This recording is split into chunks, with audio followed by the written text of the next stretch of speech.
ಈ child marriage issue ಮತ್ತು early pregnancy issue ನಿಮ್ಗೆ ಗೊತ್ತಿದ್ದಾಗೆ ಹಾಸ್ಟೆಲ್ಗಳಲ್ಲಿ ಆಗ್ತಕ್ಕಂಥ ಮೊನ್ನೆ ಒಂದು ನನ್ನ ಮನೆಗೂ ಸಹ ಭೇಟಿ ಕೊಟ್ಟಿದ್ದೆ.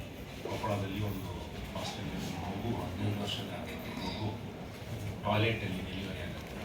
ಸೊ ಇದು ನಮ್ಮ ಸಮಾಜಕ್ಕೆ ಬಹುಶಃ ನಾಚಿಕೆಗೇಡಿನ, ಅಂದರೆ ನಾವು ಯಾವ ಅಧಿಕಾರಿಗಳಿದ್ದೀವಿ ನಮಗೆ ಒಂದು ಮುಖಕ್ಕೆ ಮಂಗಳಾರತಿ ಮಾಡ್ತಾರೆ.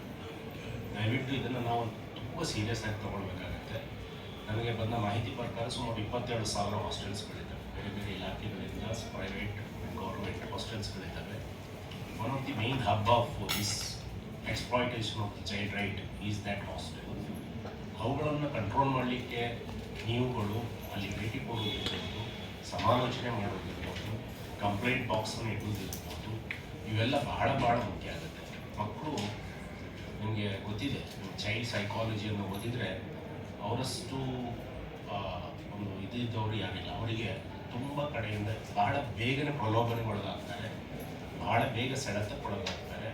ಬಿಕಾಸ್ ಆಫ್ ಹಾರ್ಮೋನ್, ಬಯೋಲಾಜಿಕಲ್ ಇದಿರ್ಬೋದು, ಮತ್ತು ಈಗ ನಿಮ್ಗೆ ಗೊತ್ತಿದ್ದಾಗೆ ಸೋಷಿಯಲ್ ಮೀಡಿಯಾದ ಇನ್ಫ್ಲೂಯೆನ್ಸ್, ಇವೆಲ್ಲ ಒಳಗಾಗಿ ಬಹಳ ಬೇಗ ಅಲ್ಲಿ ಪ್ರೆಗ್ನೆನ್ಸಿ ನೀವು ನೋಡಿದ ಹಾಗೆ ನಿಮ್ಮ ರಿಪೋರ್ಟಿನ ಪ್ರಕಾರ, ಸರ್ಕಾರದ ರಿಪೋರ್ಟ್ ಪ್ರಕಾರ ಸುಮಾರು 20,000ಕ್ಕೂ ಹೆಚ್ಚು ಕೇಸುಗಳು ಒಂದು ವರ್ಷದಲ್ಲೇ ಆಗಿದೆ.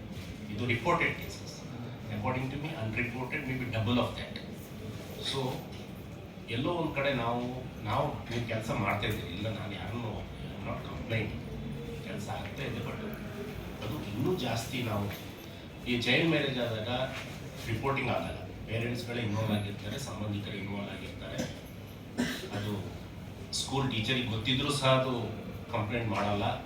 ಇವೆಲ್ಲ ಇಶ್ಯೂ ಇದ್ದಾವೆ. ನನಗೆ ಗೊತ್ತಿದೆ, ಸಮಾಜದಲ್ಲಿ ಭಾಳ ಅಡೆತಡೆಗಳು ಇದ್ದಾವೆ.